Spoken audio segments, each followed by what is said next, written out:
You're listening to At the Mic with Keith, an independent podcast production. And welcome to another edition of At the Mic. I'm your host, Keith Malinak. Today's guest is David Brown. David is the voice of the Business Wars podcast, and he's had a very successful career in the broadcasting industry beyond that. Like me, David grew up in Atlanta, Georgia, but unlike me, he has a lot of education in his background, a lot of degrees, 4 to be exact, including a master's, a law degree, and a PhD. He's also a motorhead, a music connoisseur, and a big fan of Tocqueville. Here's my sit down with the great storyteller, David Brown. David, you have been a part of so many endeavors, so many programs. Marketplace was 15 years ago? Is that right? Yeah, I guess that's right. Okay. Yeah, I guess that's right. 15 years ago. Yeah, and see, I know of that, but I'm embarrassed to say that I first heard of you with your podcast that you do right now, Business Wars. Cool. I'm seriously. That's great. I feel like I'm the last one to the David Brown party. No, come on. No. And I do want to thank a guy who works here at The Blaze, actually works with our charity, Mercury One. Seth Johnson turned me onto your podcast. I'm telling you, I can't stop listening to it. And, that's really and kind. I want to make sure that the audience knows that if you want little nuggets of history packaged so perfectly into a 6 and 7 part series, we're talking about like NFL versus USFL, Coke versus Pepsi. You have a great one with Southwest versus United. Just lots of great things that I've had my kids, we homeschool our kids, and this is now part of their curriculum to listen to your podcast, Business Wars. Oh, that's so cool. Oh my gosh. I'll have to share that with the home office because that means a lot. And it's been an education for me too. I mean, you know, I've been doing business journalism for a while,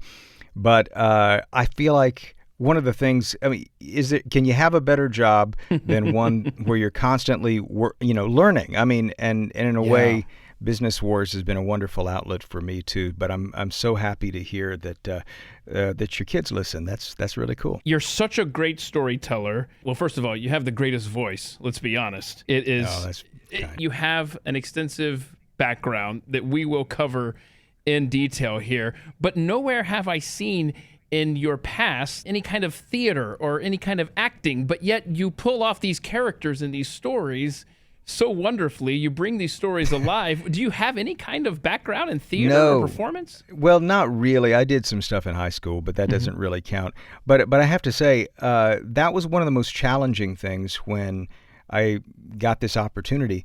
They said, "Can you do that sort of voice acting?" And I'm no Mel Blanc or anything. I've never done anything like that. Right.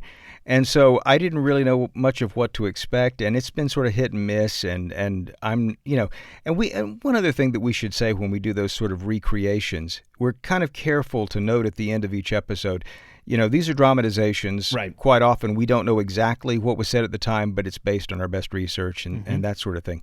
But having said that, it's a challenge to try to sort of get in the head of each person, but it's also fun. I mean, because you're trying to imagine what that person is like, or maybe remember seeing them on television at one time or another. We were just working on a special series, one for the adults only, Playboy versus Penthouse, It was, and so we got Guccione and Hugh Hefner. And, each of them are very distinctive personalities. And something that I found is kind of helpful is to kind of imagine them. You sort of picture them in your head and you try to get into that. But we're not really trying to imitate, the voice. Right. It's more important that for the listener, and we do this in stereo too, we'll like offset one voice to the left and another to the right just to sort of give you some separation. And honestly, it's so hard for me to get out of my Southern accent. It is so hard for me. When I started out in journalism, I was working in Atlanta, and then I got a gig up in Boston. Oh, boy. And while I was there, yeah, exactly, I kept saying White House, but I would say White House. And they said, "Look, let's work on this, shall we?" White, and I had to think to myself, okay, WHEYE, White House. It really, so and then I went to London, and I really had to get over my Southern accent there.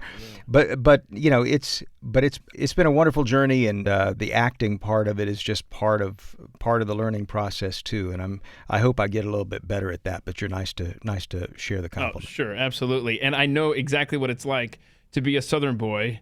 I grew up in Atlanta as well, and I went to school at the University of Nebraska. And I have told the story of the weatherman in the TV newsroom that I interned in during college. That when I looked out the window, this guy was from Chicago, by the way, originally. And I remember looking out the window one summer day saying, hey, Dean, is it fixing to rain? And of course, Dean Wysocki decided to make a big issue about it and stopped all the happenings in the newsroom to point out that I asked a question, Fixin' to rain? What does that mean, Southern boy? Fixin' to rain. So anyhow, so I've been there. I totally understand. So tell me, how did Business Wars, how did that start? How did that become your latest outlet for creativity? Well, I have to begin by saying that Business Wars is a real team project. That the words that I track, that I perform or read, those are written by a terrific team of writers. And they're contracted by Wondery, which is the parent company for Business Wars and many other podcasts. And so some of these individuals who've written these stories really did they wrote the book, literally, on some of these clashes of business titans.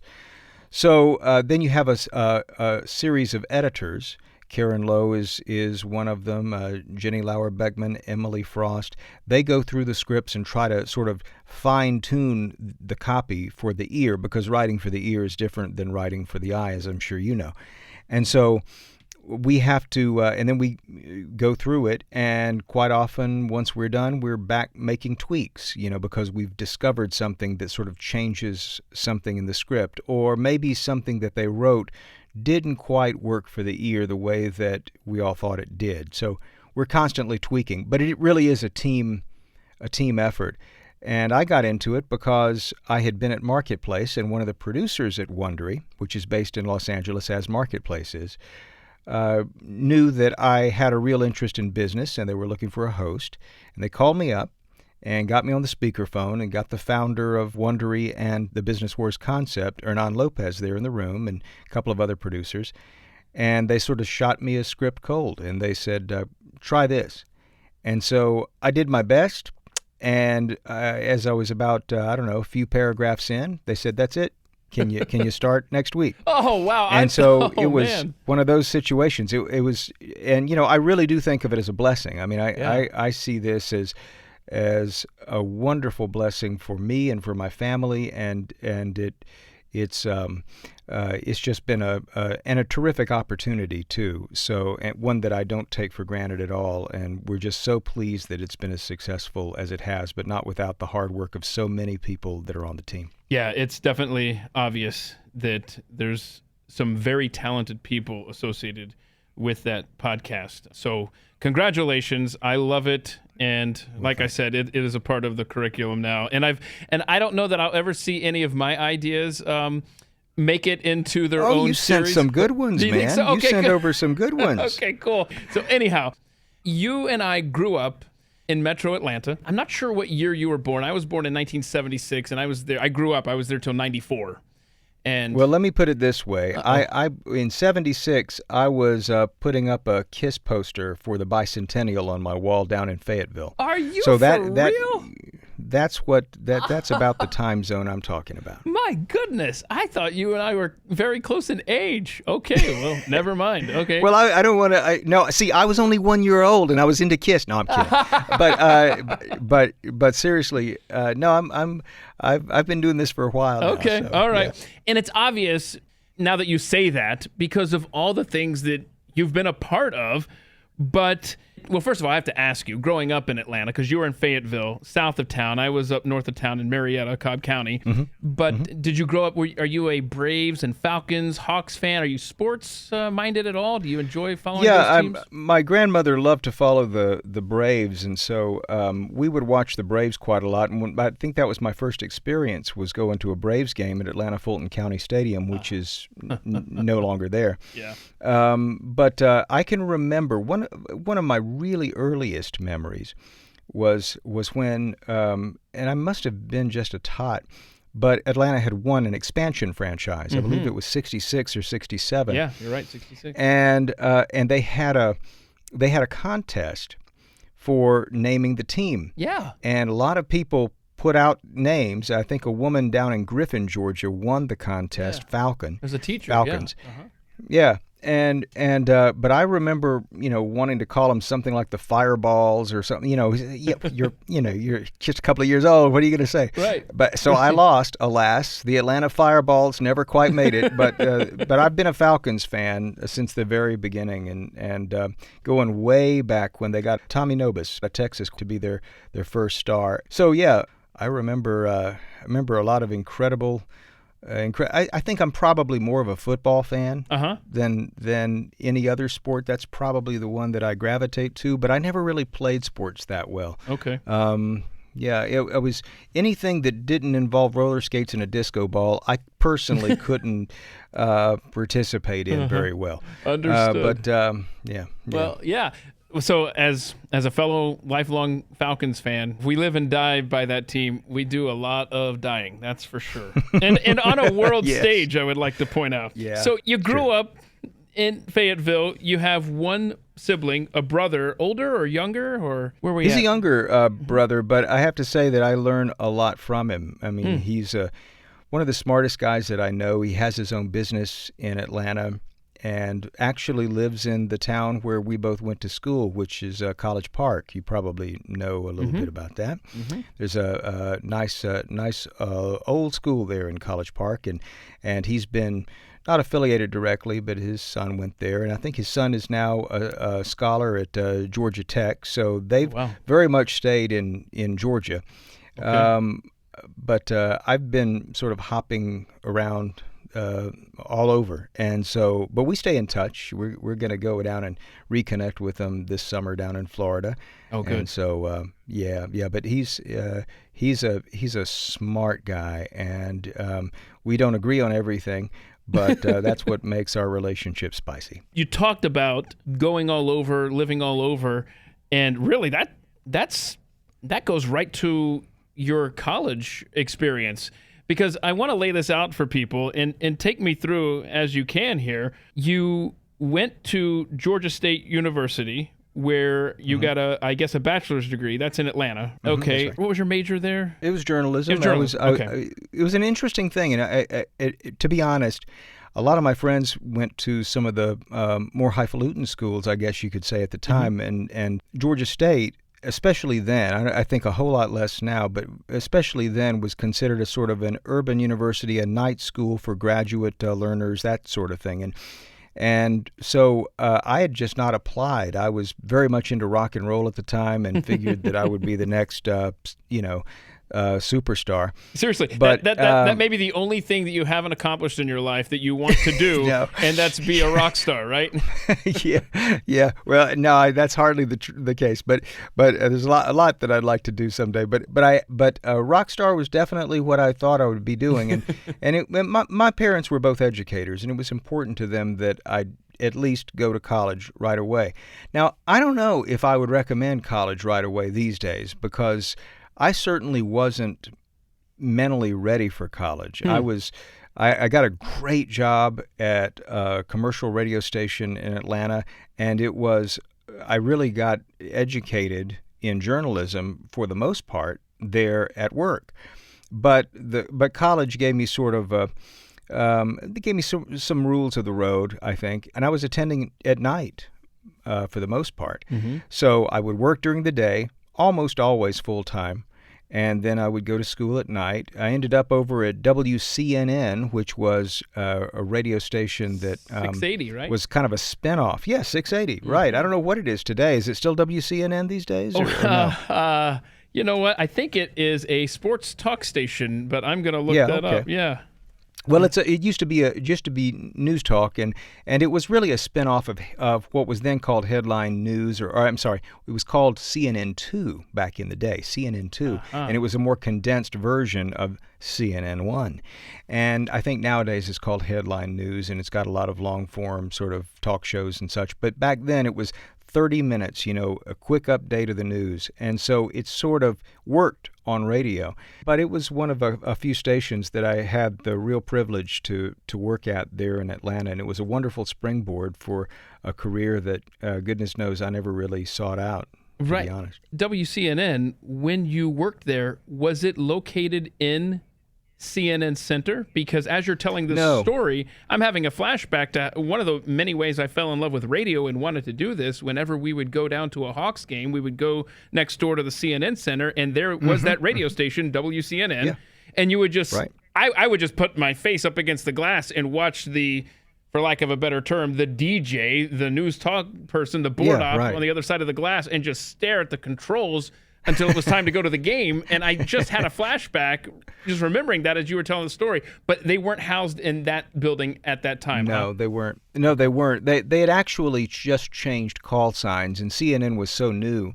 They were trying to figure out where they were going. I think we shared an office building. We didn't share office space, but we shared a building with another AM station, which may or may not still be around, WPLO, which was I believe it was what was known as an urban contemporary station, but it just played a lot of cool R&B and soul music, and it was just a terrific station. And actually, in broadcasting history in Atlanta, WPLO is as important as WQXI. And if any of your listeners are in Atlanta, you know WQXI if you grew up in Atlanta. And Quixie was a force to be reckoned Gary with McKee. once upon a time, and absolutely Gary McKee. So and I was lucky enough to work with some of those other cats. Skinny Bobby Harper was another one of those. Actually, I think that a character on WKRP in Cincinnati was sort of crafted around Skinny Bobby Harper. But that back then, when Skinny Bobby was on the air, he was at WLTA, which was a sort of a doctor's office music station. They tried to be hip by playing Barry Gibb, or maybe they once played a Kiss song, and I thought that was really going out there. Of course, me being a Kiss fan, they played like Beth or something. But for the most part, it was sort of dentist office music. It was sort of soft, easy listening music. But here's something that a lot of people, I think, forget about in the history of broadcasting, and that is up until about 1980, or actually it must have been 81, there was a requirement that all radio stations, no matter your format, you had to have some kind of public affairs component, which generally translated into a top-of-the-hour newscast on every station. So I entered at a time when that was still the law. So at WLTA, which was like a top 3 station in Atlanta, along with WSB and maybe one other, maybe WRNG, Ring Radio, WLTA was an FM station that you would hear everywhere. Everywhere. The malls would be playing it. There was everything. So at the top of the hour, they would play the Gone with the Wind theme, and then they would have a dun-dun-dun-dun-dun-dun kind of, news sounder. And then you'd hear Skinny Bobby or whoever the DJ was on the air say, "Hey, it's 12 o'clock in downtown Atlanta," that kind of thing. And then they would read a script, and a lot of those I wrote. But after a certain amount of time, they let me get on the air.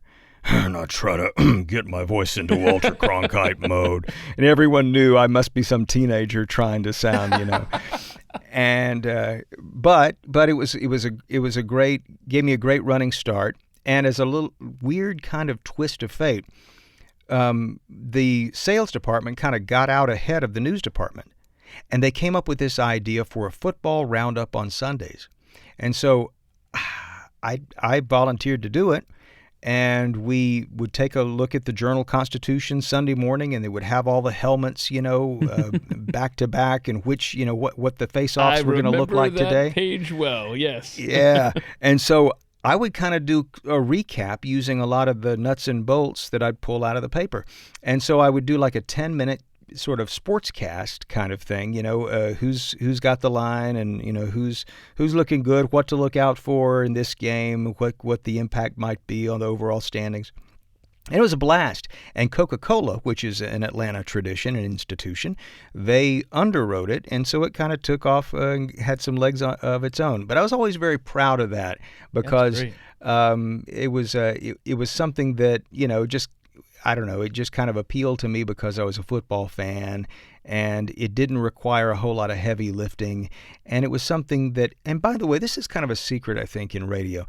When you have a personal passion about something, I know I do about broadcasting and certainly about business in particular. When you have a passion about something, I think it just kind of comes through. Right. And I love, maybe more than just broadcasting, maybe more than business, I love telling stories. I love telling stories because I love listening to stories. And it's a joy to tuck my kids in bed at night, and they'll always say, "Dad, tell us a story," and I'll come up with something. Usually it's about Elvis, but I'll come up with something. That is good. So anyway, well, it's been fun. That is really cool. By the way, I did a quick little Google search. WPLO, still around, but it now goes by La Bonita. 6:10 a.m. Interesting. Just so you know. Yeah. Okay, so very interesting. Yeah, you graduated from Georgia State, and you were the complete opposite of me, because when I got my bachelor's degree at the University of Nebraska, I said, I'm done with school, never looking back. This is going to take me to where I want to be, or I'm not going to get there. But dude, I am absolutely with you. Okay. I am absolutely. That was the way. I didn't even wait around for graduation. Send it to me in the mail. I mean, I don't want to. I don't want to. Okay. I don't want to see that diploma. I love this, folks. He is saying that, but we still have to talk about the master's that he got at St. John's in Annapolis. He went to law school. Washington and Lee in Virginia. By the way, he is a member of the California Bar, according to my research. Maybe he's got more to tell us about his lawyer days. And then he ended up getting his PhD at the University of Texas in Austin. Why so much schooling? David, you're going to have to enlighten us. Well, the short answer is I inadvertently stumbled into what I think is a gem, and it's St. John's in Annapolis. I happen to have been assigned to be a Washington correspondent in the early 90s. And I was going through a lot of changes in my life, and I had some time on my hands. And I was at some kind of party, I recall, and people were talking about this guy that had, sort of surrounded by people. He was a politician, I believe. And he had just completed his master's at St. John's. And so I started up a conversation with him, and he said, dude, I know everyone says their alma mater is like the greatest thing in the world, but you've got to check this out. It is a life-changing experience. Well, I did, and it turns out that he really wasn't exaggerating. St. John's has a great books program of Western civilization. So you're reading the classics. Wow. And even if you hate reading, okay, the way that the program is set up, you are so drawn in to these books and the conversations that they stimulate, the freewheeling exchange of ideas. I can't think of too many. It's very much done in the old school Oxford tradition. Oh, wow. I'm not sure how many other colleges exist this way, but you have preceptorials and seminars, and it's not just lectures. You're reading, and then everyone is called Mr. or Ms., in the classroom, including the students. You don't have a teacher, you have a tutor, and you're plowing through mathematics and science, Supreme Court cases. You're going back into the Greek classics, Homer, Aristotle, and it is truly mind-bending. And I had made such a profound difference in the way that I saw the world that when I was done, I was sitting in the sort of the rec center underneath the main building, and one of my tutors came by, and he had seen this sort of thing before. He could recognize it on my face. He said, "Mr. Brown, it looks like you're wondering what next." And I said, "Yes, actually I am." Wow. And he said, "Law school." And I had not thought of it. And I didn't want to be a lawyer, right? But that ended up being a springboard for going to law school, and that wasn't going to be it either. I knew it wasn't. And so I ended up getting my PhD at University of Texas. And honestly, you know, I don't know what's next on that frontier, and taking care of kids is, 3 or 4 jobs unto itself. So it may be a while before I try to go back to class. But what I love about it was how wrong I was about education because of my experiences. And to be honest, I think the way that they reinforced my attitude toward those experiences. It wasn't fun. It wasn't challenging, and it wasn't engaging until that St. John's experience. And so all I can say with regard to St. John's, and I'm something of an evangelist for it, is if you aren't familiar with that program, it's in Annapolis, and they have a second campus in Santa Fe, New Mexico. Wow. You owe it to yourself to check it out. It's been making news, making headlines of late because of how they've been cutting tuition pretty dramatically. So in any event, long story there, but that's what got me going. I mean, it was that experience at St. John's and how it opened up a whole world of questions, and it made me think: don't just go through school.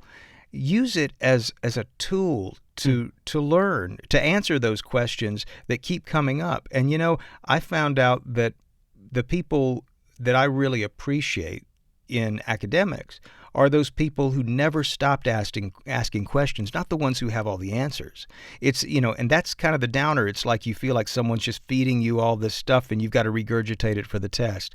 If you can get past that aspect of it, I think it's if you can find a way to make education an opportunity to answer those bigger questions, boy, it can be so much fun. It really can.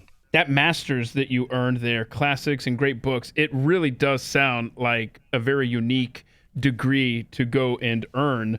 I would just have a problem because I'm such a slow reader. I love reading. It just takes me forever. And there's no way I'd be able to digest this stuff and have these conversations. But I'm so glad you found this. Did you ever have the thought over the course of your life since then? Have you ever thought, where would I be today? What direction would my life have taken if I hadn't been at that location and had that conversation about St. John's? Yeah, I think about that occasionally. I won't say that I think about it quite a lot because I know that sliding doors aspect of life it can be slippery, and I don't feel like I have many regrets as I think back on it. Certainly do. We all do. But I think that if I were not involved in something like that, I might have tried to get into television journalism at some point, maybe, but it would have been what I really appreciate about the oddball direction that my career has taken is that it was oddball, that I've been exposed to a lot of things that I probably wouldn't have on my own tried to open the door to. Podcasting is a good example. Yeah. I thought podcasting was a flash in the pan when I first heard about it. And the fact that what I'm blown away by is the fact that we're calling it podcasting. A lot of listeners don't know why we call it podcasting. They have no idea why it's called podcasting. Tell us. For example, well, iPod, right? Exactly. I mean, that's what it was. It was a revolution. Right. And it was basically it was the form factor of the iPod that Steve Jobs introduced. That revolutionized the way that people thought about listening. There were MP3 players out there. They've been around for years, but it was something about the elegance of the format that made, listening to narratives and music, for that matter, really, it's just more accessible and fun. Right. That was really what it was. And don't you just love that, though? These words that are in our vernacular, such as Band-Aid, Kleenex, podcast, that when you take a moment and you say, wait a minute, no, that's I'm basically just promoting this brand, Yeah, that's kind of what it is. Right. Where were podcasts, though, when you and I were growing up making recordings in our basement in Metro Atlanta, Georgia, right? I mean, we would have killed for the opportunity that is just sitting out there for people to take advantage of. Anybody can broadcast across the planet, and you and I, growing up as wannabe broadcasters, were just begging for the chance to get behind a microphone somewhere. It's just amazing what podcasting has done to revolutionize communication. You're absolutely right. You are absolutely right. You don't need a transmitter anymore. Right. And it's really democratized the medium. And I think this is a golden age for audio, really, because so many people can bring their talents to this setting and expose it to anyone. It's the flip side of that, of course, is sort of what's happened with music as well. The democratization, the fact that the barriers to entry right now are so low, it makes some of the best ones, go without being noticed. Mm-hmm. But the podcasts that really succeed are those with the power to the staying power. That means a whole lot. Of course, you also have to have marketing muscle eventually, but you won't get there without the staying power. And it can be really depressing, I think, when you're getting, some hits from your family and that's pretty much it, But if you keep on keeping on and you keep polishing your skills, you keep sharpening the podcast itself, you're also building up a library and you're building up your credibility within the podcasting spectrum, because there are, of the 900,000 podcasts that are out there, very few actually survive more than 10, 15, 20 episodes, if that. So, kudos to all of you podcasters out there who are sticking with it and making a go of it, because it's the grand adventure right now as far as I'm concerned. Pioneers right now. Amen. So I just want to touch on your law school adventure. Was there a particular kind of law that you went to school for when you were at Washington and Lee? Probably constitutional law, as most attorneys will tell you. Well, as most attorneys will tell you, you don't really specialize in law school. You might want to be a tax attorney or a patent lawyer, but generally speaking, you go in and you have your core, and that's usually done after the first year and a half, and then you've got another year and a half or two to go, and then you can select electives. And if you want, you can get your LLD, which is kind of beyond the law degree. But and you may need to have that for certain specialties. But con law was the thing that really lit a fire under my tail, because I was reading a lot of those Supreme Court decisions back at St. John's, and it was like, wait a minute, how do you get here? How did And I wanted to understand the mechanics of that. And the other part of it is, so much of politics is driven by those with a knowledge of the law, and it can make the maze of how policies happen. Well, it makes it easier for you to deconstruct. And as a journalist myself, I thought that this would help me as a journalist. And I will say this, it's helped me as a journalist, but it's also helped me just live my life. It's helped me make certain decisions. It's helped me figure out what the best path might be, path of least resistance to get from A to C. It was a wonderful experience. And again, when I went looking for law schools, because I knew that St. John's had made such a difference, I was looking for a place that was singular and unique. And W&L definitely is a place like that. There are other stellar law schools, no doubt, but I needed to have an experience that would be centered on the student asking questions, not a student taking tests to get a diploma. Right. There was just why waste the money? Really, why waste the money? Yeah. And I wasn't trying to be a lawyer either. So, it can be so much more than just a professional degree. And so I'm grateful that I got to go to W&L, and I'm a big cheerleader for them too. So the learning didn't stop there.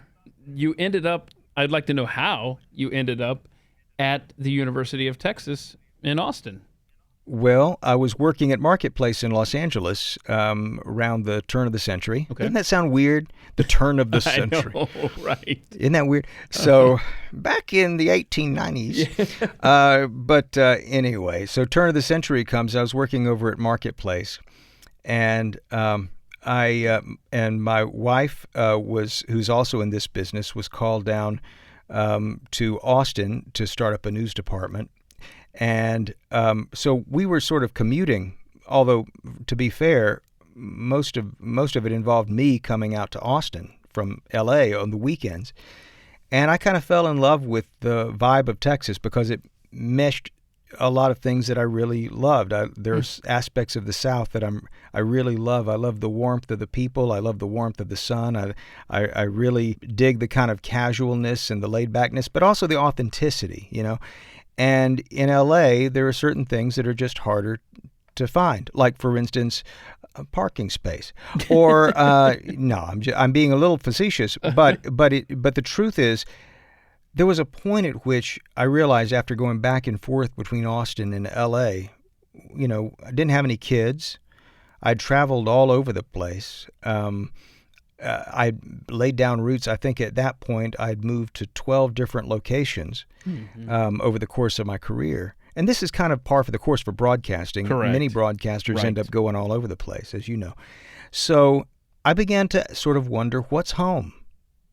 Is home Georgia? Well, I haven't been there for a long time. I mean, I've visited my folks and everything, but I hadn't lived there. Right. Is home California? Well, it's hard to feel part of a place where you can't afford to buy a house. And then it hit me. Wait a minute. I don't have a family. Where would I want to raise my family, you know? And the more I thought about it, the more sense it made that Texas would be where, of all the places that at least I had been, I would feel most comfortable putting down roots. And so ended up coming to Texas. And one of the things that I did en route was apply to the journalism school. And so I was able to start a program in 2005, and by the time I completed it, I probably set a record for the longest time in a doctoral program, because I just went every semester. I took one class. Yeah. One class. And it was great. It was great to pace it out that way, but it was also one of the hardest mountains I've ever had to climb. Wow. And it was a real challenge for me. Maybe not so much for people who are maybe more academically inclined than I am, but it was a real challenge, and I'm so grateful to my wife and kids for their forbearance, because otherwise I couldn't have completed it. You're in love with Texas, as am I. Oh yeah. Could you ever see yourself living anywhere else besides here? The short answer is no, but the longer answer, on some degree of circumspection, might be maybe Florida. I kind of dig Florida, and maybe because there's a certain sort of spirit of independence that it too has, and I dig that. I also love the beach, and you know, if I could find a way to get down to a beach and maybe not even retire, but and part of this is kind of what you grow up with, right? I mean, I remember some of my fondest memories are going to the beach, you know, Fort Walton area down along the Panhandle, and the sand was so driven and pure that when you'd walk in it, it would squeak, you know. It was that pure. And the water, Yes. tidy bowl, blue green, you know, it was just like, oh my stars, you know. Okay. And now these days there are a lot of condos there, and Right. everyone else has discovered it. You got Seaside and all these new or more contemporary developments, but back in the day, it was cinder block houses that would get blown over every 15 years by a hurricane. Yeah. And this beautiful stretch of unadulterated pure sand and the warmth of those Gulf waters. So, boy, you know, that would be a hard one to say no to if I ever had an opportunity like that, you know. See, But Texas, you know, when it comes to feeling like home, I think my heart will always be here because there's so much I love about the people of Texas, about the attitude of Texas, about the sense of reinvention that Texas instills in so many people, the passion for its stories and its mythology, the fact that it's got such a rich history. There's just so much to adore about this place. So, yeah, I dig Texas a lot. It sounds like you feel toward Florida the way I feel toward Charleston, South Carolina. And can I just give you kudos for the way you described your beach experience, because we've all experienced the squeaky sand beneath our feet and the tidy bowl blue water, right. But I've just never heard it verbalized. So thank you for doing that. That's great. So it's probably not the most elegant way to describe a beach, but it's with tidy bowl. It's accurate. Okay, so Emily, when did you meet her? And is she a Texas gal originally, or somewhere else? No. She grew up north. She grew up in Pennsylvania. Okay. And we met in Boston, but it turned out that we were in London at the same time too. So she was working for NBC News in London, and I was working for Monitor Radio in London, which was at the time a public radio program. And so I didn't know she was there, but we were both, correspondents in London. And so we happened to meet in Boston and shared a passion for music. And to be honest, I think she's the best producer, notwithstanding those that I get to work with these days, but at the time, most certainly, the best producer I had ever worked with. And so I was really impressed by her knowledge and her talent and her smarts. And so I'm so glad that she puts up with me, and I'm so glad that we've been able to be together for most of this time. But, as you know, the work will take you away and cause long periods of separation. So that's been a challenge over the years, just being in this business, But nowadays we're both settled in Texas. That's great. So you have 2 kids together. Well, I got a girl aged 11, and I've got a boy who is 14, going on 26, and he's now taller than his daddy. Oh, and and my son is on the doorstep of overtaking me. I know the feeling. Blowing my mind, man. Blowing my mind. I was one of those guys that never thought I wanted kids or that I would have kids. Huh. But again, we were blessed, and the wonderful thing about it was that there was a point, I remember it very vividly, in 2004, when I was thinking about these issues, these questions of home and what that meant. I realized that kids added so much to that sense of place, and that because it gives it a kind of purpose, and it gives you a grounding, and for the first time, really, I remember I was at the beach with my parents, and we were talking about life in general, and I said something that my parents never thought they'd hear me say. I said, I think I'd like kids if that's something Emily wanted. And my mom, I saw my mom's jaw drop to the floor. You kids, what? After all of my preaching about like the single life. And so I started this road to being a parent rather late, and I probably would have been much worse at it if I had started earlier, because I just wasn't that mature, I don't think. Yeah. But anyway, so when my son came, it was a wonderful blessing, and ditto for my daughter, and they are just the light of our world, and we're just it's just such a joy to watch them grow. I know that feeling, man. You're absolutely right. So I want to go to London here for a second, if I can, because you just alluded to that. You and Emily were there, didn't realize that you were there at the same time. Right. But I guess something very interesting happened to you while you were there, correct? Oh, yeah. Yeah. Oh, yeah. Yeah, tell us about that. This is a story I've told a couple of times, but I was doing a bit of research on Iranian arms procurement. I hope now that the NSC isn't homing in on your podcast to determine what it is that I'm about to say. But in any event, the Islamic Republic of Iran was maintaining there were sanctions everywhere against Iran acquiring nuclear weapons and the like, or ballistic missiles. Mm-hmm. And one of the things that I was working on was how they were getting some of their technology. And because of sanctions, it was, they couldn't do this in the traditional markets that, say, many Western nations have. So how were they doing it? And I figured that I would go to the Iranian oil company to see if I could arrange an interview. And this was not the smartest thing for a reporter to do, but I was pretty much a cub reporter, and I didn't quite know how to go about this better. But I actually just went over to the oil company and walked up the steps, and they said, "Excuse me, sir, what can we do for you?" And I said, "Well, I'm a reporter, and I wanted to ask some questions about, the oil company and Iran's oil business." And they said, "Well, sorry, but we don't answer questions here."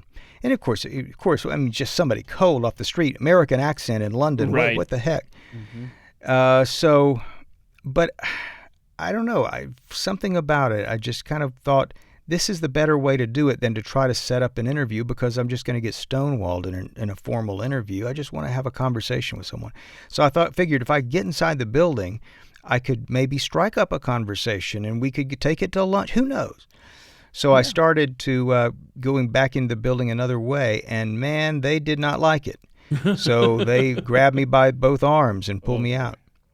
Well, I did it a third time, and they sent me tumbling down the front stairs. Wow. So I was pretty, shaken up, I think is safe to say, and I needed some air.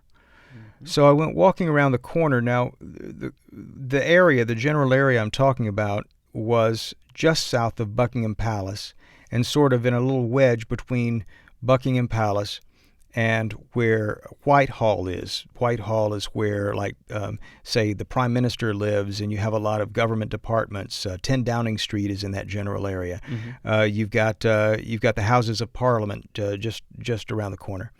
So this is all kind of happening there, and but this was also where my office was for Monitor Radio. So rather than go back to the office, I figured I'm just going to walk out, get some air, think about this. What's a better way to go about this story? So as I was walking down the street, I passed in front of a store called Marks and Spencer, which is they call it Marks and Sparks over there, and it was a bit like Sears Roebuck or something. I don't know, with a grocery store attached to it, Marks and Spencer. And I saw this man come out of the store. He's an older-looking guy. And he had 2 bags, one in each hand, shopping bags. And I thought I recognized his face. I couldn't quite place it. But I thought it was kind of curious that his face would strike me, especially just among, sea of people. So I kept walking as if I hadn't noticed him. And I turned around and looked back to see if maybe I could get another sight of him, and he did the same. Uh-oh. Yeah, that's what I was thinking. I'm thinking, no, this is weird. And what year was this? So this would have been 1987, I guess. 87, 88. Wow. 87 or 88. So now you have to remember that Britain is involved in a lot of things. The Troubles, as they were called in Ireland, that was still a big deal. There were bombings in the tube stations at this time, and I mean there was a lot of tension. Mm-hmm. And I feel almost like I'm, for myself, not anybody else, because I'm not going to give away any of this. But I almost feel like I've cheated myself, because I feel like Paul Harvey, I already know the rest of the story. And so you saying the time frame that this is magnifies it even more so. Continue, please. Oh, that's so interesting. Yeah. Okay. Yeah. Well, so I wanted to know who this guy was, and I couldn't shake this sneaky feeling that I was maybe being watched for that episode over at the Iranian oil company. And, in England, I'd read Spycatcher. England has a long and storied history of intelligence and counterintelligence services and domestic intelligence as well. And so I didn't know whether I was being watched by the British. Maybe the Iranians had somebody. I didn't know. Mm-hmm. But I wanted to find out. And I didn't like the idea that someone might be tailing me either. Right, and you had just had this experience with the Iranian oil company, right? Exactly. So your brain was already on high alert. Uh-huh. Something's going on. So I waited until I got down to the end of the block, and I turned around again, and I noticed the man was still moving with purpose and deliberation, and he looked back over his shoulder at me again. Well, I thought it was curious. So I was going to follow him. We're going to turn the tables on this sucker. So we start going down these narrower and narrower streets, winding through the roads, off of Victoria High Street, I think it was called.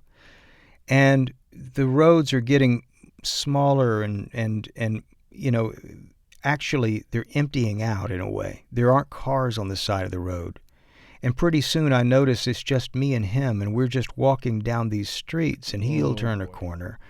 And then at 20, 30 paces, I'll turn a corner. And then I'll see him going, and then he'll turn a corner, and I'm turning a corner. And I'm thinking, this is messed up, man. Mm-hmm. This is flat out, I'm onto something.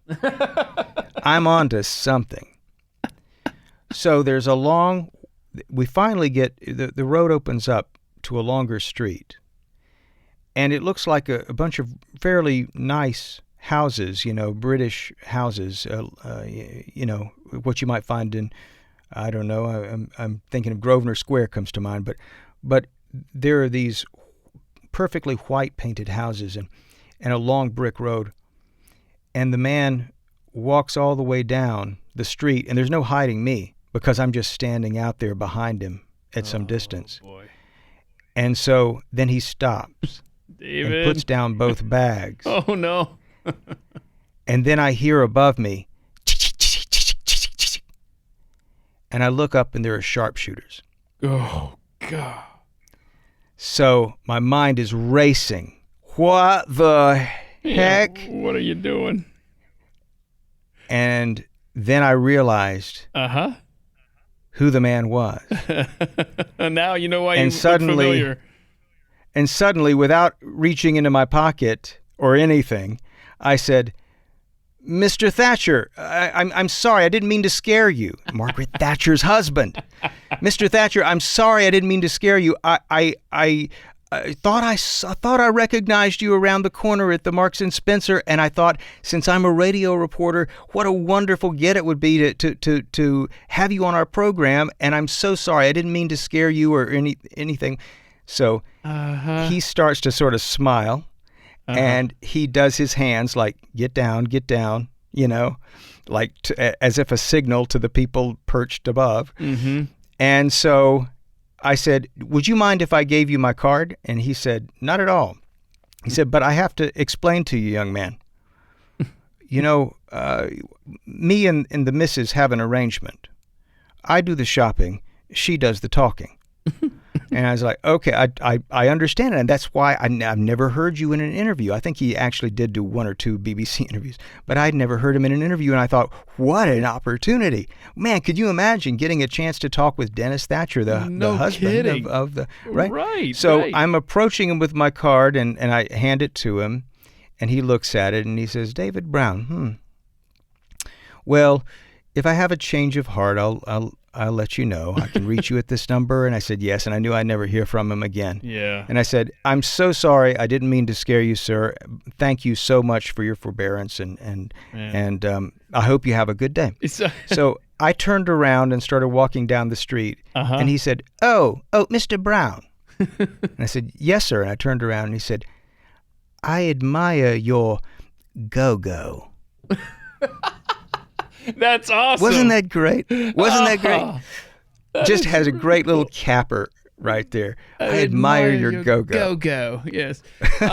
So at what point did you realize it was him? Once you heard the sound of guns getting cocked? Once I heard that click click click, it was like all fell in place all of a sudden. Oh my God, this is Dennis Thatcher, for crying out loud. There you go. Wow, that is quite a story. That is really cool, man. I'm gonna start working in the word go-go though. Yeah, I'm gonna be I dig inspired that. now. Yeah, that's really fun. So right when we started this podcast, David, I said, you've lived so much life, I don't know where to begin. We've covered a lot of it, but my goodness, I don't know if you still do this, but at least at some point in your life, you rebuilt motorcycles for fun. Well, yeah, but more because I had to, because I was crashing them so much. If I didn't rebuild them, I couldn't afford to fix them. I find that fascinating. That is. So, do you still get to ride and enjoy the out? Okay, good. All right. And definitely, so that's something you still do then, as far as rebuilding? Is that like a fun hobby, or only not because, really? Okay. I don't do that. I don't really do that, and there are a lot better builders. But I used to, and if any of your listeners are into motorbikes, the Harley Davidson Sportster is this sort of, it's what if you were to close your eyes and imagine a motorcycle, that's the Harley Davidson Sportster, and so it's so universal. And all the parts, the availability of parts is everywhere, that it's fun to just kind of swap out parts and customize them and make them your own. And I really enjoy those. But these days, I don't really have a whole lot of time to spend in the garage. So when I do have time to play with bikes, it's for trying to go on as long a ride as possible. I understand, because you alluded to it. Raising kids is 2 or 3 full-time jobs as it is, and you're absolutely correct there. So let's just recap here. You're a Southern guy with a PhD who loves motorcycles and Alex de Tocqueville. Tell us why and how you fell in love with Alex de Tocqueville. Démocratie en Amérique is the short answer. Tocqueville was a reading from St. John's, and it rocked my world. And it was... Most people, it's been, he's a French person who came to the United States looking to examine prisons in the United States, to examine our criminal justice system in a sense, really. But what he ended up doing when he came back, he ended up writing a treatise in a way maybe never, or at least until now, not exceeded by any other writing in its own way, in capturing a certain essence of America. And it's not a complete picture. And it's certainly not an unbiased picture, but what it is a snapshot that really is rare and unique into what civil, political, social life was in America. So you get a glimpse into sort of the underpinnings of this country as the founding fathers might have seen it, and for better and for worse. And it's interesting, I think, that he didn't, it's often translated, his book is translated as Democracy in America, but he said something rather unique there when he said Démocratie en Amérique, not Démocratie en Amérique. He was actually making a statement about the nature of a particularly unique kind of democracy, American democracy.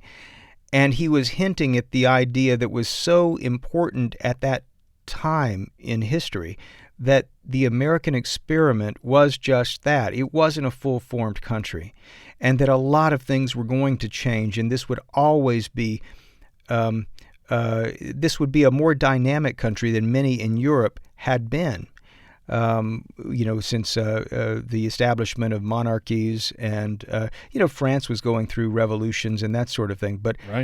But this was a kind of he provided a real rare look at ourselves, I think, in a way that still, in so many respects, stands the test of time. And I have such admiration for his keen eye and the way that he picked up on things that Americans themselves wouldn't pick up on until the Civil War or other major events in our history. Yeah, he predicted the two, for lack of a better term, superpowers would be the United States and Russia. It's just amazing. Yeah, I'm with you. Fascinating. So you're a fan too. You're a fan of Tocqueville. I am. I think that is In fact, I'm writing this down right now. I actually need to have my kids read. See, look at you. See, you make me assign my kids more things to do. Don't do it. Yeah, I never thought of that. Not only do you have to listen to these podcasts, Business Wars, but now you're reading Democracy in America. So you've alluded to music a lot during the course of our conversation. In fact, that's one of the things you do, right? You host a show. Tell us about it. Well, I used to host a music show called Texas Music Matters, and it was one of the more fun things that I did at KUT. These days, I host a daily hour-long news show called Texas Standard. But back in the day, I guess once I got here, I began sort of a 10-year journey, sort of going deep into Texas music, and what a joyride that was. I probably, when it comes to the stuff that I've done for terrestrial radio, that content is probably what I'm proudest of. We ended up creating a little department at the NPR station in Austin that was made up of as many as 12 people at one period. And all we were doing, we were interviewing artists, we were exploring their music, we were exploring their stories, we were talking about influential artists from Rocky Erickson to ZZ Top to Erykah Badu to, I mean, you name it. It was all over the map. And of course, you can't miss, Willie and the people who make up sort of the holy trinity of Texas music. And so the reason I love Texas music so much is because of something my daddy did back when I was a little boy. I was visiting my grandmother, and I found a record, an old 78. It was the first 78 I'd ever seen. And my dad said that when he was a boy, growing up in Fayetteville, a little country town, didn't have enough money for shoes. They would tune in late at night. They would literally unscrew the light bulb and use that socket to plug in the radio set because they only had one socket. Wow. So they would unscrew the light bulb, plug in the radio set, and that radio glow would be the only light lighting up that one-room house. And so they would tune in the Border Blasters coming across from Del Rio. And they would hear, Carter Family and all these country artists. And one of the artists that made a huge impact on him was Bob Wills and the Texas Playboys. And this record was something he got for a birthday present one year. It was Bob Wills doing San Antonio Rose. Huh. And so he put that on for me, and it was like, ba-boom. A fire just lit up under me. And I've been in love with Texas swing, Western swing ever since. And thank goodness for Ray Benson, by the way. If any of y'all are Texas music fans, Ray Benson is the head of Asleep at the Wheel. He founded Asleep at the Wheel in the 70s, and he's keeping the spirit of Texas swing alive. And he's doing a real service for not just Texas music, but for all of American music. And by gum, if you ever get a headache, put on some Bob Wills, and it'll disappear in 10 minutes quick. Oh. It's a happy music, and it's a fun mix of jazz and country and sometimes gospel, and it's just a wonderful mishmash of some of the best traditions in American music. Bob Wills and the Texas Playboys. My book, Bob Wills is still the king. So it was wonderful to do Texas Music Matters because it gave me an opportunity to explore all these questions I had about these path-breaking artists that really shaped the sounds of Texas and ultimately the United States. Okay, well, I wrote that down, by the way. Bob Wills. Yeah, because I get headaches quite a bit, and I'm gonna put that to the test. So, well, you'll understand once you listen. But I'll say aha. Now you'll understand once you listen to Bob Wills, and Bob Wills fans, if there are any out there, you get it. That's good. But that was a big part of the Bob Wills sound. All right. So it sounds like actually I've probably heard some Bob Wills and just never knew that because I'm very familiar with that sound. So when I send this email out with these questions, I ask, what's the last song you played on repeat? I don't usually get an answer, but I did from you, and I appreciate it. And you You sent me the note, Rio by Duran Duran. So Yeah. are you a big 80s guy? I mean, is No. that... No? It's just... That's just how it timed out, huh? Well, no, what it was I'm actually more of a, I don't know how, I have a really eclectic musical taste, and I love heavy metal, and I truly dig disco for what it is. I love punk.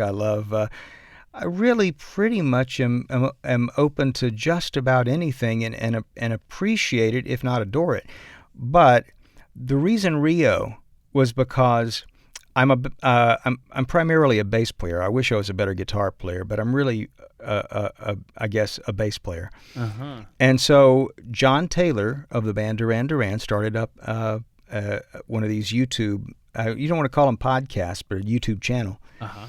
And he was showing how to play Rio. And I thought, dang, man, I bet I can pull that off after all these years. So I pulled out the old 4-string and, gave myself a challenge. And so as it happened, that was just that, it was that day. I had been listening to Rio repeatedly to kind of get the breakdown. So you play bass guitar. You're closer to being that rock star. See, look, you've almost accomplished everything possible. I didn't come close. I didn't come close to being a rock star, but I enjoy playing. Sure. It's a good hobby. Sure. And in your family, you also have some pets, a couple of cats and a dog. Tell us about them. One of the cats' name is Cat. And the other cat's name is Cat. No, I'm being a little silly because, it's a thing for the kids mostly. But, good for you. I love that. Perfect. You slip those in the rest of the way here, okay? That's good stuff, man. Well, it's funny because whenever they bring home whenever their mom, let's just put blame where it's due, whenever the mom brings up a dog or a cat or something, it's always sneaking it in, like, Dad, wouldn't this be wonderful? And it's like, what am I going to say? No, take him back? Right. No, I'm not going. They know that I'm not going to say that. Yep. So now we've got more stuff to do at home. So there we are, abracadabra. So we've got 2 cats, and they're both really sweet, and so is the dog. I mean, as much as I like to play the curmudgeon, I love them all, and they're part of the family. Yeah, it's Tiger Lily and Buddy are the cats, right? If you say so. No, I'm kidding. Yeah, that's Tiger Lily and Buddy. Oh, am I gonna mess up the message to the kids by doing that? Not at all. Not at all. It's all good. Gucci is like this poodle mixed breed and real smart pup. Such and a great name. Sort of our guard dog, if you can imagine a poodle mix as a guard dog. An alarm system at least. I love that name, Gucci. So great. Yeah. Earliest memory playing with a Batmobile. Now, I've explored the theory that our earliest memory seems to always be traumatic, but hopefully this actually sounds like it might be a good memory, right? No. Oh, no, see? I've wondered. That. No. Not a bad memory at all. So it is. Okay, so it is a good memory. Okay, good. Wow, that's fascinating. Okay, tell me. Definitely a good memory. Definitely a good memory. And it simply is the freedom of being in a device and guiding it. It's that. And I don't know, by the way, I don't get this, and maybe you have some insight on this, but I understand that a lot of younger folks don't like to drive. It's not like something that they're like waiting with bated breath when they're 15 to get their learners. And David, my oldest child is 17 years old. She's almost 17 and a half. She has not gotten her license yet. She has no interest in getting her license. She's just not into it. And it's not like we live in an urban center. We live way out in the sticks, man. So what is that about? I don't know if it's a girl thing. I don't know if it's my daughter is just unique in that respect, because my son, who's 14, he's ready. He has been ready. Show me the car that I'm driving. Let's go. But my oldest daughter is just, and I don't know what it is. I don't know if it's a generational thing, but her friends are driving. I don't know what it is, but no, that you're onto something there. I don't know. When I was a kid, I wanted to drive by the time. But me too. I think I got a job at a golf course, David, just so that I could drive the golf carts. Seriously.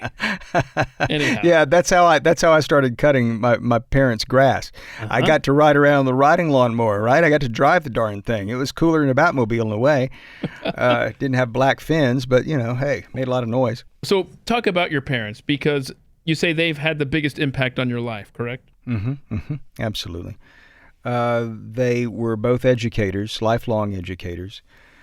My dad grew up, he didn't know how poor he was, but, it was not a wealthy upbringing. And my mom grew up in slightly better circumstances because her dad was employed and had a government job in Macon, Georgia.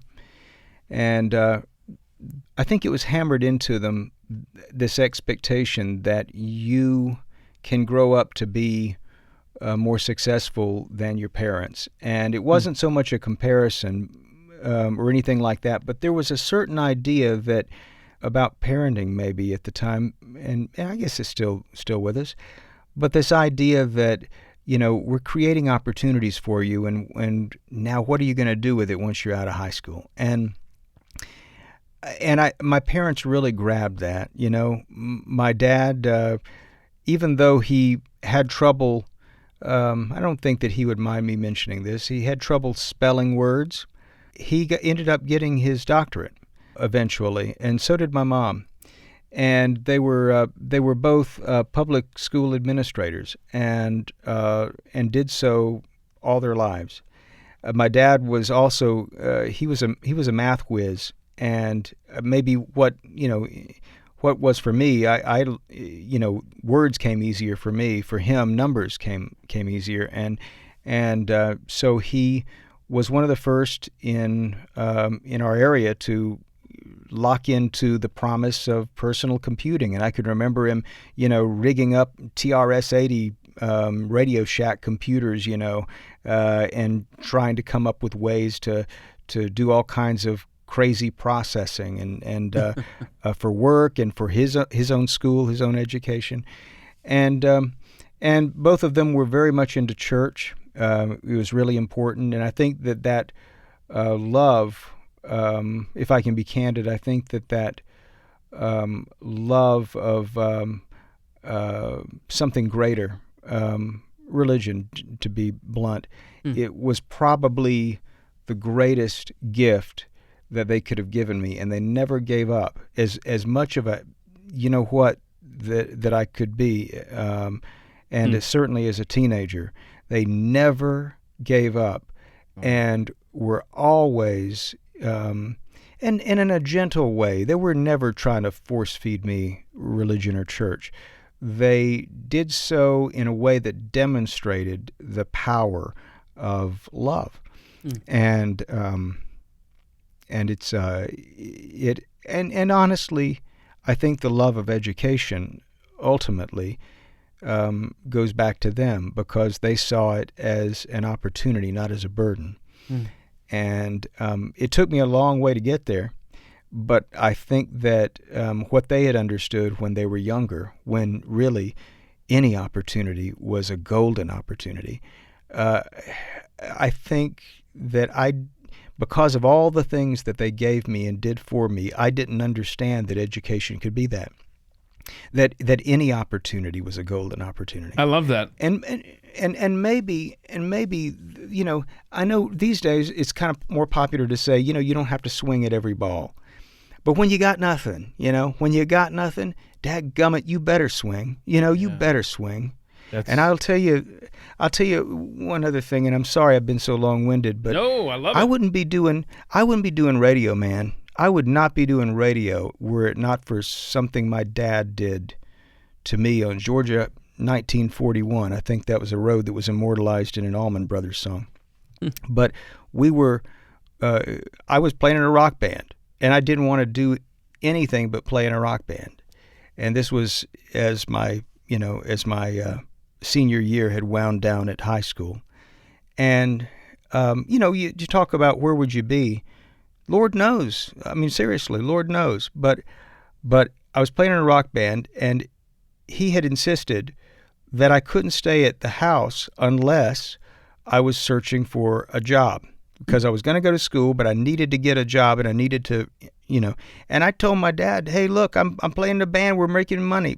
Yeah, sort of, but not, Right. And so finally he said, you're going to have to, put out the resumes, get yourself a job. Well, my secret was this. I would put out resumes to places that I had no hope of getting a job. Oh. No hope of getting a job. So we're driving down Highway 1941. And my dad says, in his Volkswagen, red Volkswagen, Beetle, my dad says, how's the job search coming, son? And I said, well, I put in a bunch of resumes, but nothing's really going anywhere. Well, actually, did get one nibble. And he said, what was that? I said, well, I heard back from a radio station in McDonough, and, but they're looking for a DJ, but, I'm not going to be able to get a job as a DJ at a radio station. And my dad slammed on the brakes and went to the side of the road. He said, get out. Oh. I said, sir? He said, get out of the car. Oh, boy. And I was like, what? So I got out of the car, and he got out of his side, and he came along to my side. Now, my dad, man, when he was a teenager, he was a fighter because it was just sport for him. But he was mad, and I could see the flashes in his eyes. And he grabs me by the shirt, and he pins me up against the side of the car. And he says, son, you're going to go to that radio station, and you're going to get that job. Dad. Yes, sir. Yes, sir, I will. So wow. I get back in his car. Not a word was said all the way home. The next day, I go back up to McDonough. I got that job because my dad said so.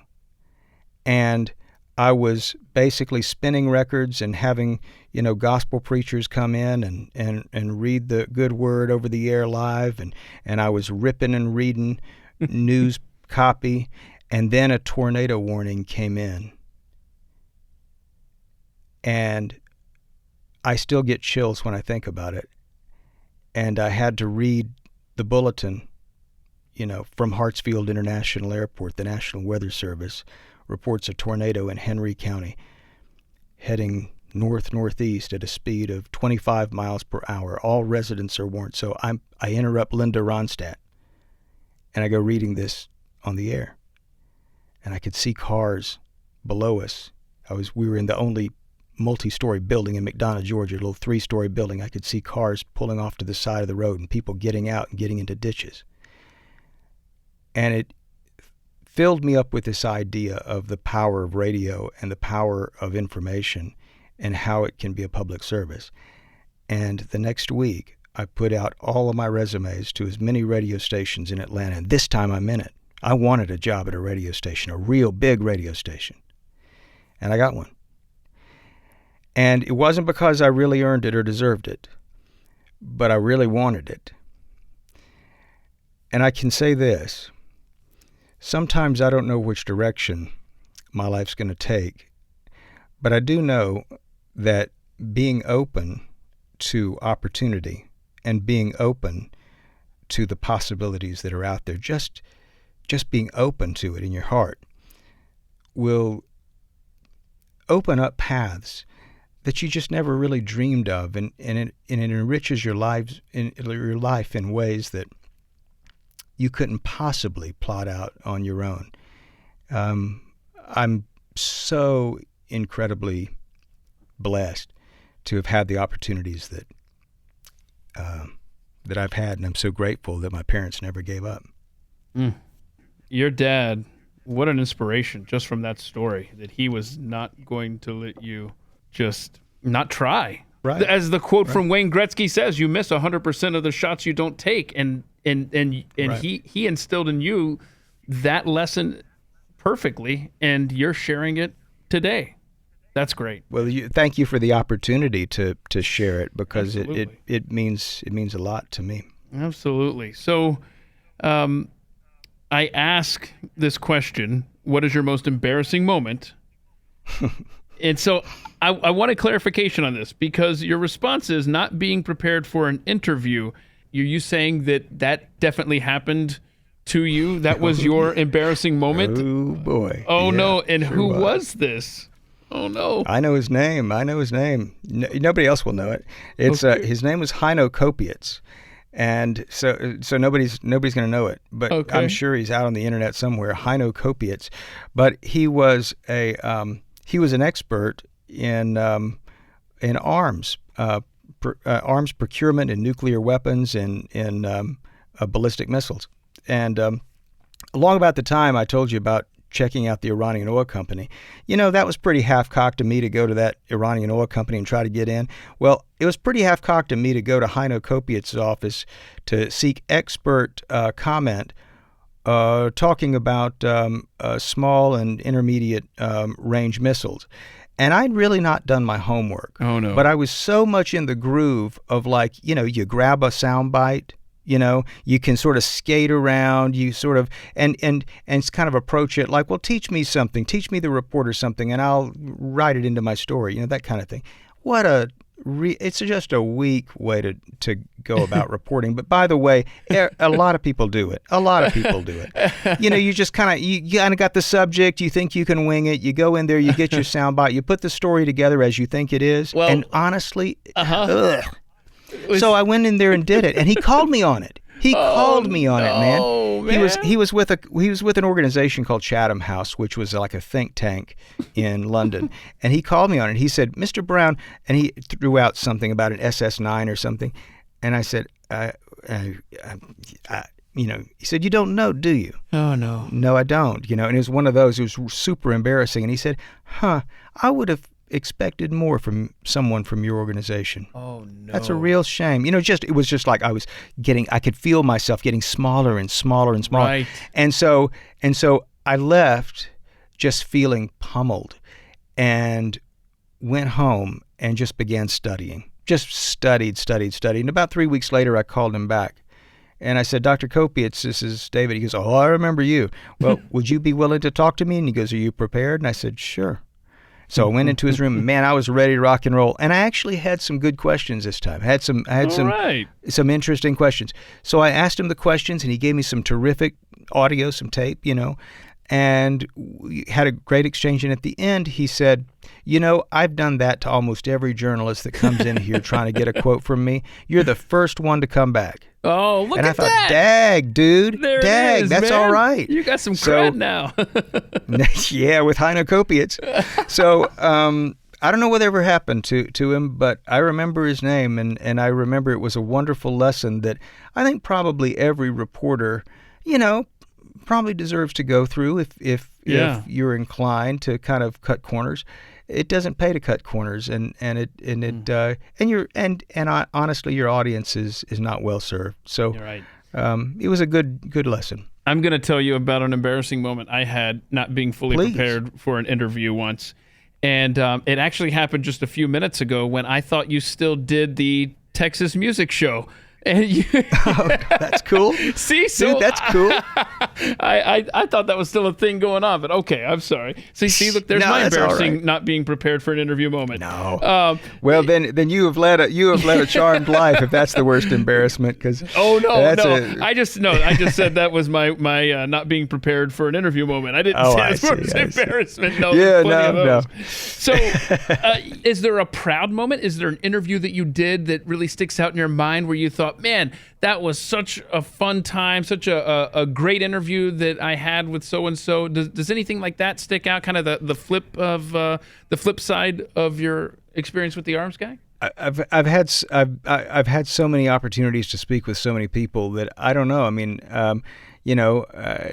some people are people that that are like legends in journalism, like Dan Rather and that kind of thing. Oh, wow. Some people, I've had the opportunity to talk to presidents. I've had opportunities to talk to a lot of interesting people over the years.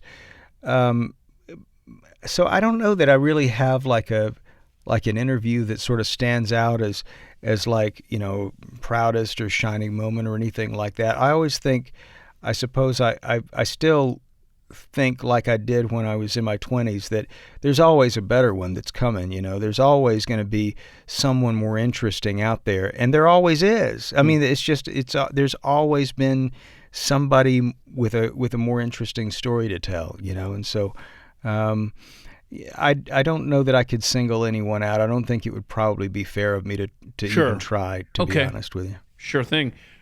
So here is my last question for you. And when I ask in the email, what is something you want to accomplish in your lifetime? Your response was watching my kids become all they can be. I thought that was such a great answer. And as a dad, that's probably my favorite answer to this question. Are they showing any signs at age 14 and 11 of what they might want to do with a career choice? Are there certain things about them that maybe you want to make predictions or something that, that you guys can have fun and revisit later or something like that? Yeah, I like that idea. Yeah, I like that idea. That's where an do you interesting see question. them, not determining their career path for them, but where are you getting a hint of where they might be leaning at this age? Okay, kids, if you're listening to this in the future, here's what your old man was thinking. I think my son has a philosophic bent, and he has a certain lawyerly perspective that makes it possible for him to see many different sides of a situation in ways that I certainly couldn't at his age. And he's always been that way. I've been able to have wonderful conversations with him for nearly as long as I can remember, just because he was so observant and analytic in the way that he approaches life. So I can see him as a lawyer. I could see him in the academy, or I could see him being, an Elon Musk type, because I think that's something that he aspires to, and he has. I believe, as a proud father, I believe that he can pretty much do whatever he decides he's going to stick with and do. My daughter is a wonderful peacock/unicorn, and she is a true performer. And it's interesting because I've seen her as she grows. I've seen her, there's a point where you become more self-aware, and there's that danger of becoming self-conscious and what are other people thinking of me. And it's been wonderful to watch her push through and be really committed to that creative spirit. And she's a performer, man. She'll take over a stage and win over a crowd, So it's been wonderful to see where she goes with that. It will be wonderful to see where, or if in fact she goes with that. She's also a really smart thinker, and but those would be my two. That would probably be what I would say on this particular day, a summer day in 2020. But don't hold me to it. Okay. Well, I promise you I won't. And just don't let your kids listen to this podcast until way down the road, so they can see. Put it in a lockbox. Yeah. This is great. David Brown, thank you for spending this time with us today and having this conversation. You're just awesome to listen to on the Business Wars podcast. He also hosts Texas Standard. Man, I cannot recommend enough Business Wars, folks. Please check out that podcast if you want to learn history in such an easily digestible and entertaining way. Keith, you've been awfully generous to have me. Thank you so much. David Brown, Business Wars, thanks for making time for At the Mic. This has been At the Mic with Keith, an independent podcast production. Look for At the Mic Show on Twitter to connect.